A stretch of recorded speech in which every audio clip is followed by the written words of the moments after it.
US tonight, Britain's political parties are gearing up their campaigns after the Prime Minister Rishi Sunak called a snap general election to be held in 6 weeks' time. The announcement took many MPs by surprise. The governing Conservatives have been in power since 2010, but they're trailing the main opposition Labour Party in the polls after a series of scandals and infighting that's seen them discard 4 prime ministers in 8 years. Mr. Sunak said he would fight for every vote in a bid to secure another term in office for the Conservative Party. He said his government has restored economic stability and improved economic growth, and that the opposition Labour Party has no sense of direction.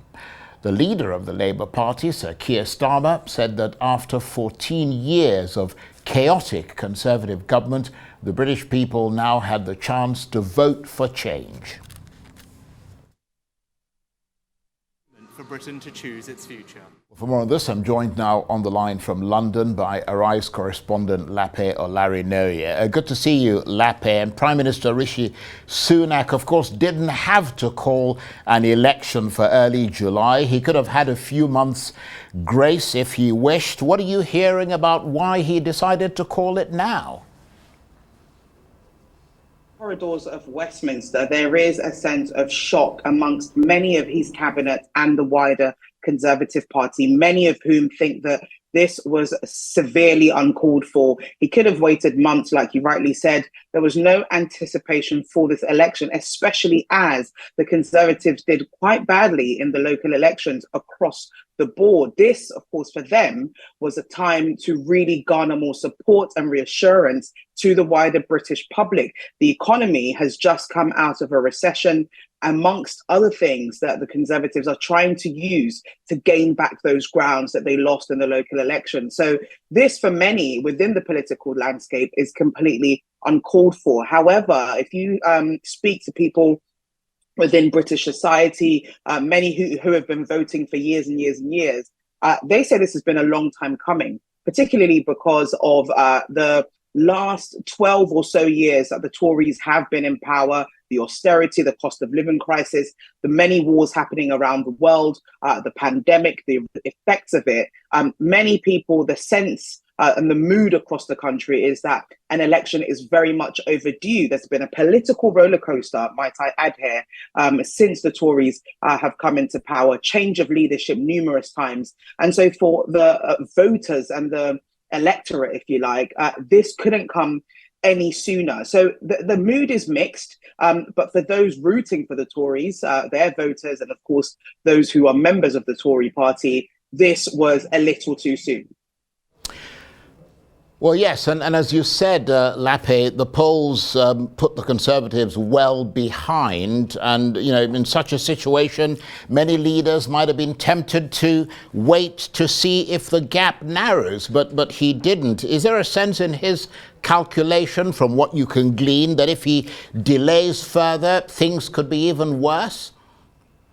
That's an interesting question you asked, Charles, because for many of those who are hopeful that there was enough time to make a change, well, they would say, yes, there is enough time to essentially affect change on voters, particularly because of the changes that are coming as a result of the Tory leadership under Rishi Sunak. Like I said earlier, the economy has just officially come out of recession, but more so the fact that there's been a crackdown on migration, something which a lot of voters are very much particular about. It's been top agenda, not only on the Tory mandate, but also what some voters are clamoring for is to crack down on illegal migration. And we've seen those kind of policies come into play over the last year or so, where the Tories have taken a hardline approach to migration. In fact, now one of the mandates that Rishi Sunak is using as his main policy on his campaign trail is that the flights to Rwanda to take illegal migrants won't be happening before the election. So whether or not, he's changing or, stepping back a little bit, changing his policies in aid of kind of getting more voters, it's uncertain, because we do know that a lot of people are trying to vote whoever is going to crack down on illegal and some legal migration as well. So it's a dicey one. Some people think it's enough time to make a change. Others think that there's too many has happened over the years for the Tory party to redeem themselves.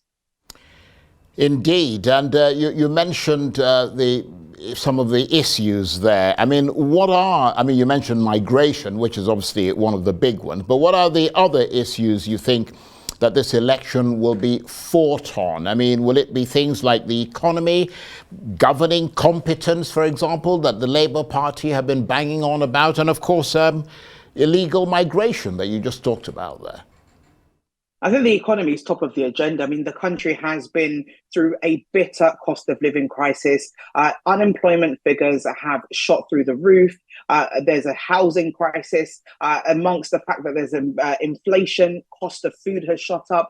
Many people across this country are struggling to survive. For many, that will be the main bone of contention, is who is coming into power has to tackle the economic issues head on. So for many, they're looking at those kind of policies as well. Tax is also another issue there as well.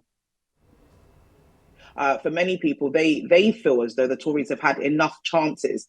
They've changed leaders numerous times across their government.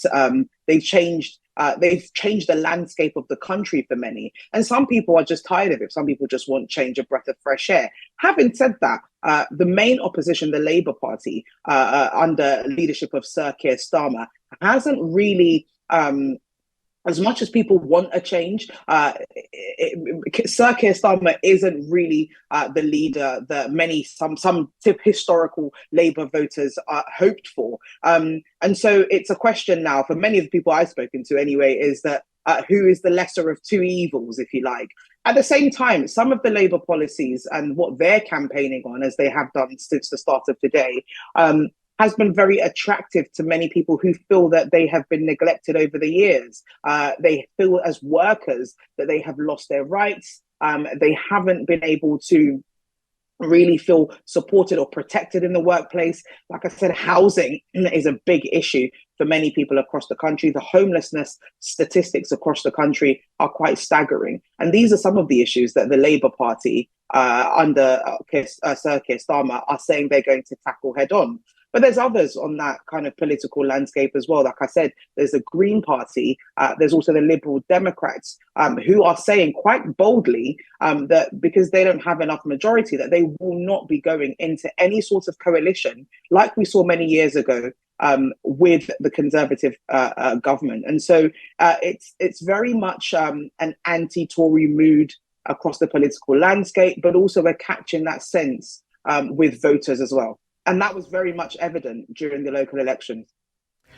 And I was going to ask you, Lape, how much purchase this call for an election is having with ordinary people in the UK, but you've kind of answered that. And I think people have also mentioned the fact that a lot of people have welcomed the fact that the election will be holding in the summertime when you've got more light, as opposed to sort of the dreary winter time when you go out in the dark and the cold to vote. But thank you very much indeed. We're up to date. Our ICE correspondent Lape Olarinoye talking to me there on the line from London.